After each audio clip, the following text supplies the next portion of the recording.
मीराबाई का जीवन सुनने में एक पुरानी कहानी जैसा लगता है, लेकिन अगर हम उनकी भक्ति की गहराई को समझें, तो यह हर दिल को छू लेने वाली एक प्रेरणादायक यात्रा है। सोचिए, एक छोटी सी राजकुमारी जो आलीशान महलों और रईसी में पली बढ़ी, उसके लिए असली खुशी किसमें मिली? किसी राज सिंहासन, दौलत या राजसी ठाट बाट में नहीं, बल्कि भगवान श्री कृष्ण की भक्ति में। मीरा के लिए कृष्ण एक भगवान नहीं थे, वो उनके प्रियतम थे, उनके सखा थे, उनके अपने थे। बचपन में ही जब मीरा ने श्री कृष्ण की मूर्ति को पहली बार देखा, तो ऐसा लगा मानो दिल का एक कोना उनके लिए ही धड़कने लगा हो।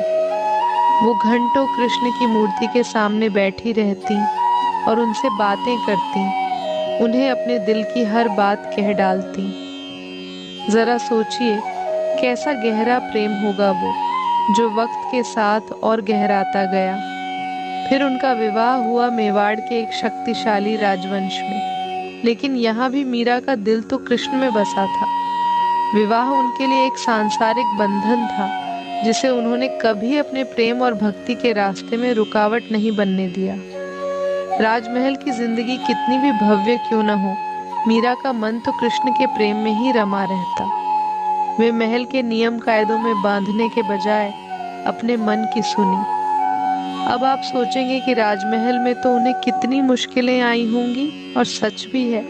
परिवार और समाज ने उनके भक्ति पथ को बहुत संदेह की नज़रों से देखा।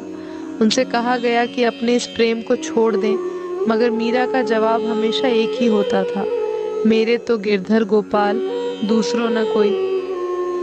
उन पर बहुत दबाव डाला गया, यहाँ तक कि कई बार उन्हें जहर का प्याला भी भेजा गया, लेकिन उनका विश्वास अडिग था। कहते हैं, जब उन्होंने विष का प्याला पिया तो वह अमृत में बदल गया। क्या यही ईश्वर की कृपा नहीं थी? फिर एक दिन ऐसा आया जब मीरा ने राजमहल को हमेशा के लिए छोड़ दिया और वृंदावन चली गई। वृंदावन, वही पवित्र भूमि जहाँ कृष्ण ने अपना बचपन बिताया था। मीरा को वहाँ वह शांति मिली जिसकी उन्हें तलाश थी।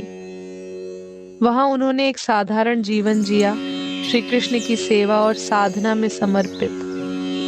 उनके भजन सुनने वाले लोग मानो उनके साथ उसी प्रेम और भक्ति में डूब जाते। उनके गीतों में एक ऐसा माधुर्य था, एक ऐसा गहरा भाव, जो सुनने वालों के मन को शांति और आत्मा को सुकून दे देता।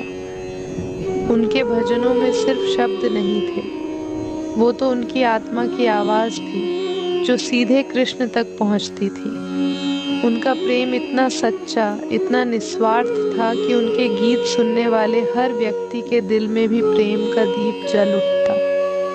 मीरा का जीवन हम सभी के लिए एक सीख है। उन्होंने सिखाया कि सच्चा प्रेम और भक्ति कभी भी किसी बंधन में नहीं बंध सकते। वो एक बहते हुए पानी की तरह होते हैं, जो हर रुकावट को पार कर जाता है। मीरा की कहानी हमें सोचने पर मजबूर करती है कि क्या हमारे जीवन में भी ऐसा कोई दिव्य प्रेम है, ऐसा कोई सच्चा समर्पण है?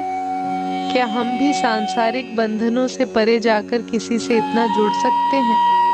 उनका जीवन हमारे लिए एक प्रेरणा है कि जब हम सच्चे दिल से प्रेम करते हैं, तो वो प्रेम ही हमें ईश्वर तक ले जाता है।